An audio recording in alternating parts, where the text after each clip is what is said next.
Hi, Sarah. It is Saturday, May 30th? 31st? 30th. 30th. Um, I'm doing okay. I'm doing all right with my back. Um, had when it gets tight and when it gets painful, I have panic attacks because I'm afraid it's gonna spasm again. And then when I have panic attacks, my body goes into fight or flight and my whole body starts shaking uncontrollably, which is bad because that's the last thing you want to happen when you're afraid of a muscle spasm is for your muscles to be shaking. But that only happened once on Tuesday. I sort of overdid it at work and got really scared. But my friend Sonia came over and sat with me for a little bit.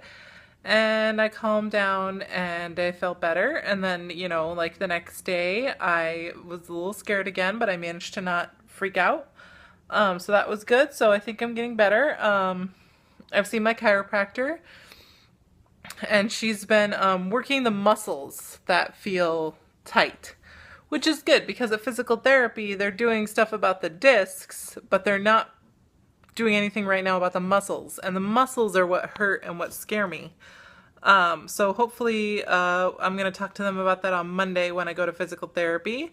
I am scheduled for a therapeutic massage next week on Friday before the drive to Madison. So hopefully, I also told them that if he gets any cancellations or anything, they should give me a call and I'll just walk downstairs because that's where the chiropractor is. And that's where the massage therapist shows up. So hopefully I'll get in a little earlier in the week.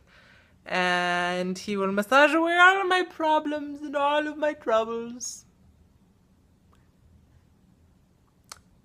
I'm functional. So I should be fine for our weekend. I should be good to go. I just need to, I know what I can do and what I can't do. And I just need to be careful.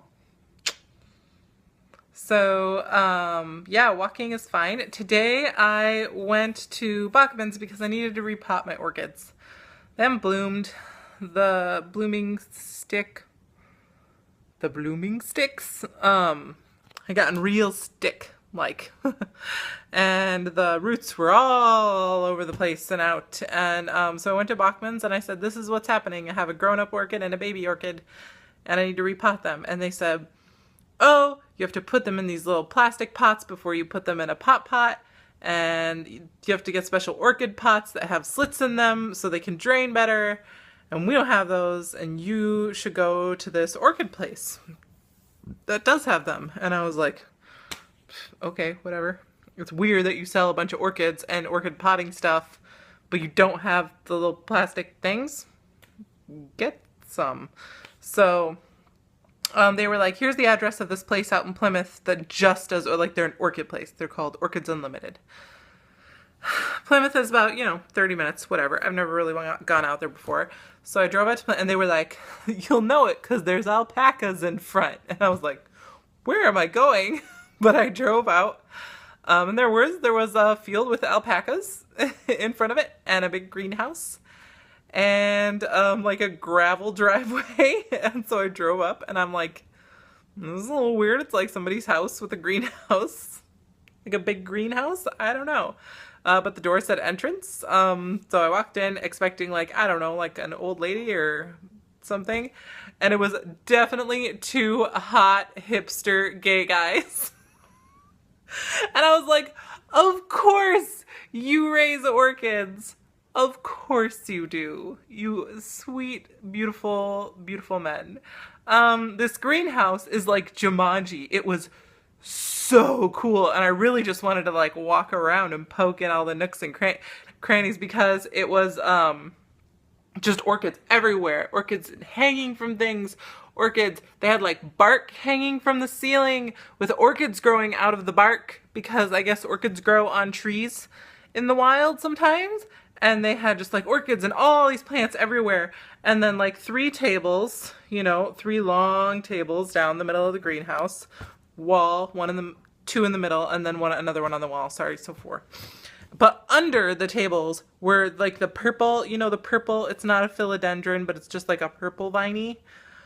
Just purple viney covered the floor under every single table. Just covered the floor, like all down it.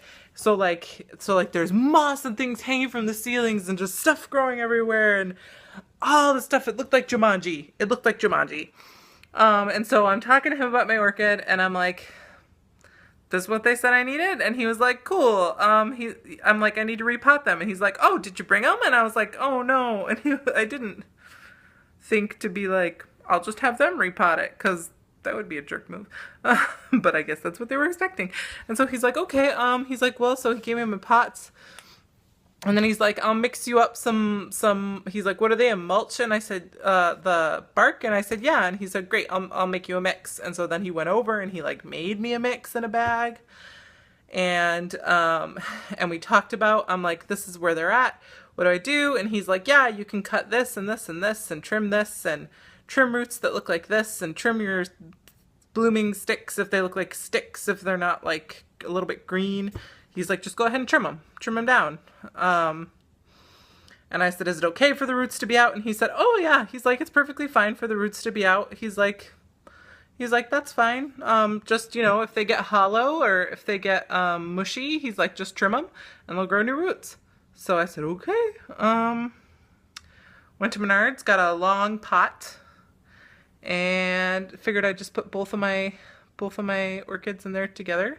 Trimmed them all down, pulled them out, repotted them, and so this is where, whoop, let me see if I can get better. That's where they are now. So yeah, I went to like a crazy orchid place and got hipster orchid bark. All that good stuff. Did a bunch of other shopping, but that was mainly what I did. And yeah, that's where I'm at. Bought a mirror on Etsy for my bedroom. Mom's gonna come down at the end of June and we're gonna redecorate my bedroom as a sort of, cheer up, Rachel. You didn't get to go to New York, but we'll make your bedroom look nice present. Sort of get new throw pillows for the living room and all that good stuff. So that's where I'm at. I love you. I hope you are feeling better. I hope you got your antibiotics and they worked. And I will talk to you soon. I love you. Bye.